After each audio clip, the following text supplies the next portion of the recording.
Trace Imprime, on est une entreprise d'impression numérique sur un marché qui a à peu près une vingtaine d'années. L'impression numérique ici chez Trace Imprime, elle se distingue, on va dire, en deux grandes fonctions. On a l'atelier numérique qui permet de faire comme type de produit des adhésifs, des bâches, donc de l'impression sur des supports plutôt souples. Et ensuite, on fait également on peut contrecoller sur des supports plus rigides, des panneaux, notamment en Dibond, des panneaux en PVC, ce qui permet de faire des habillages à la fois d'enseignes ou autres habillages, par exemple sur des stades aussi, de publicité.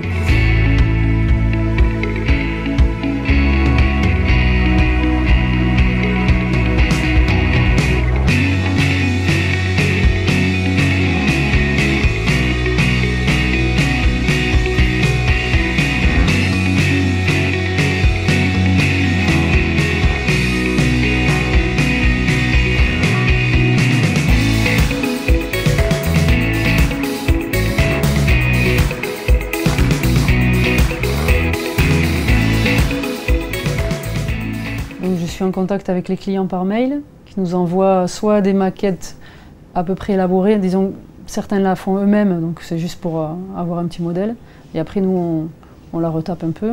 Je leur envoie un BAT, et s'ils sont d'accord, je prends le BAT, je prépare un fichier d'impression que j'envoie à mes collègues dans la pièce à côté. Donc pour chaque fichier, il y a un petit peu de temps de préparation pour le fichier d'impression. Donc ici à l'étage, on s'occupe du vinyle surtout. Donc c'est impression donc c'est une matière brillante blanche qu'on imprime, pour faire tout ce qui est panneaux, enseignes, etc. Et on a aussi une machine de découpe qui, là on utilise une matière imprimée dans la masse, de différentes couleurs, qu'on découpe.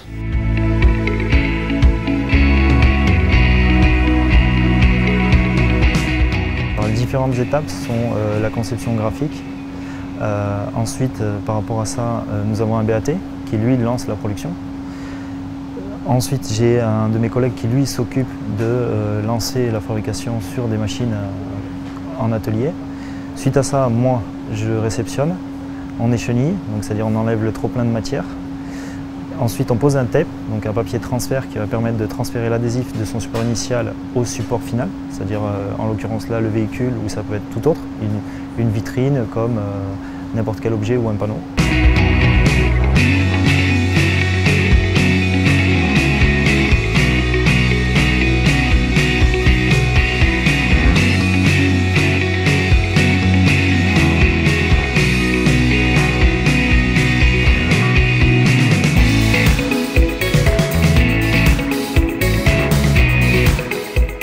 On a une différenciation par rapport à certains aussi nos concurrents locaux, puisqu'on a un atelier de ce qu'on appelle de sublimation, qui est un procédé d'impression bien particulier, qui est en fait un procédé avec des encres aqueuses, donc qui sont plus écologiques, et qui nous permet de faire des impressions sur du textile. Alors, ce qu'on appelle textile, ce ne sont pas forcément des vêtements, mais ce sont des différentes mailles qui permettent de réaliser à la fois des drapeaux, des mailles qui peuvent aller en décoration intérieure pour faire des cadres en toile tendue par exemple. Et ce procédé de sublimation, on dispose ici sur Trace Imprime depuis la création de l'activité de ce qu'on appelle une calandre, qui est la machine qui permet de faire rentrer l'impression par un effet à chaud dans le textile. Et on a une largeur de lèse qui fait 2,50 m, ce qui nous permet de faire des formats assez grands et de faire surtout des formats après sur mesure, parce qu'on peut faire aussi des raccords de couture. Nous avons une couturière sur l'atelier qui nous permet de faire toutes les finitions, à la fois des coutures d'ourlets, de sangles et autres finitions.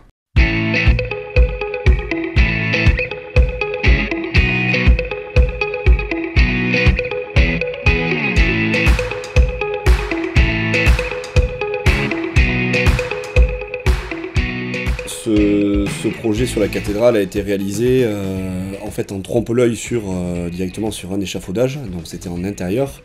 Et ensuite ça a été donc un dossier qui a été mené conjointement avec les architectes des bâtiments de France et avec l'entreprise évidemment d'échafaudage pour qu'on soit exactement calé sur toutes les mesures de l'échafaudage. pour à la fois avoir des codes très précises par rapport au fichier d'impression, de façon à ce que le trompe-l'œil soit vraiment très très parlant, puisque voilà, visuellement ça vient gêner bien moins que si on laissait on va dire un échafaudage très visible à la vue du public, notamment sur des édifices où il y a du passage fréquent. Voilà.